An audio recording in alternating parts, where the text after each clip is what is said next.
ಶೋಲಾ ಕಾಡು ಒಂದು ವಿಶಿಷ್ಟವಾದ ಕಾಡು ಪ್ರದೇಶ. ಎರಡು ಎತ್ತರದ ಬೋಳು ಬೆಟ್ಟಗಳ ನಡುವೆ ಬರುವ ಸಸ್ಯ ಸಂಪತ್ತಿನ ಸುಂದರವಾದ ಕಣಿವೆ.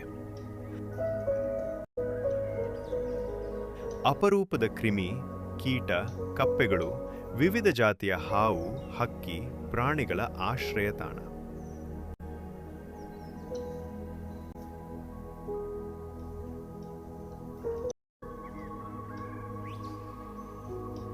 ಶೋಲಾ ಕಾಡುಗಳು 1100 ಮೀಟರ್ಗಿಂತ ಹೆಚ್ಚಿನ ಎತ್ತರದಲ್ಲಿ ಕಂಡುಬರುತ್ತದೆ. ಕರ್ನಾಟಕದಲ್ಲಿ ಮುಳ್ಳಯ್ಯನಗಿರಿ, ಕುದುರೆಮುಖ, ನೇತ್ರಾವತಿ, ಕೊಡಚಾದ್ರಿ, ಚಾರ್ಮುಡಿ, ಪುಷ್ಪಗಿರಿ ಇನ್ನೂ ಹಲವು ಕಡೆಗಳಲ್ಲಿ ಹೆಚ್ಚಾಗಿ ಕಾಣಸಿಗುತ್ತವೆ. ಈ ಶೋಲಾ ಕಾಡುಗಳು ನಮ್ಮ ಕರ್ನಾಟಕ, ಕೇರಳ ಮತ್ತು ತಮಿಳುನಾಡು ರಾಜ್ಯಗಳ ಪಶ್ಚಿಮ ಘಟ್ಟಗಳು ಬಿಟ್ಟರೆ ಜಗತ್ತಿನ ಬೇರೆಲ್ಲಿಯೂ ಸಿಗುವುದಿಲ್ಲ.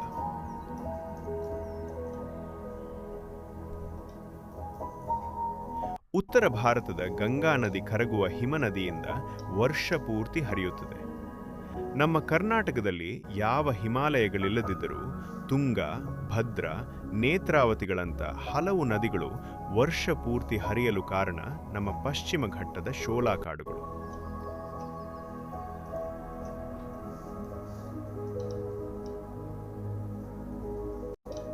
ಅಪಾರವಾದ ಮಳೆ ನೀರನ್ನು ಹಿಡಿದಿಟ್ಟುಕೊಳ್ಳುವ ಸಾಮರ್ಥ್ಯ ನಮ್ಮ ಶೋಲಾ ಕಾಡುಗಳಿಗಿವೆ.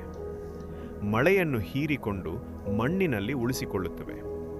ಉಳಿಸಿಕೊಂಡ ನೀರನ್ನು ನಿಧಾನವಾಗಿ ಬಿಡುಗಡೆ ಮಾಡುತ್ತವೆ.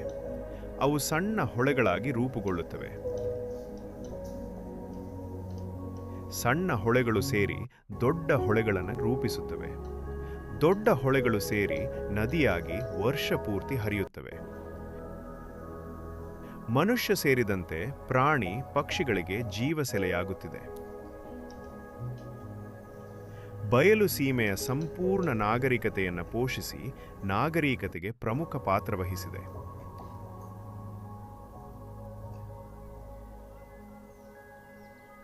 ಗಿರಿಧಾಮಗಳ ನಿರ್ಮಾಣ ಈ ಕಾಡುಗಳಿಗೆ ಪ್ರಮುಖ ಅಪಾಯಕಾರಿಯಾಗಿದೆ.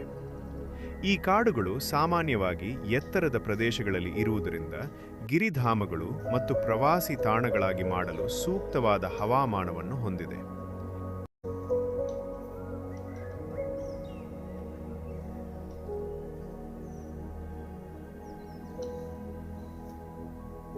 ಇದೇ ಕಾರಣದಿಂದ ಸಾವಿರಾರು ಎಕರೆ ಶೋಲಾ ಕಾಡುಗಳ ನಾಶದಿಂದ ಗಿರಿಧಾಮಗಳು ತಲೆ ಎತ್ತಿ ನಿಂತಿವೆ.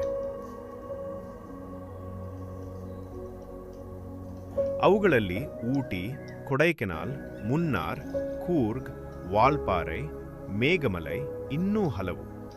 ದಕ್ಷಿಣ ಭಾರತದ ಟೀ, ಕಾಫಿ ಪ್ರಪಂಚದಾದ್ಯಂತ ಪ್ರಖ್ಯಾತವಾಗಿದೆ.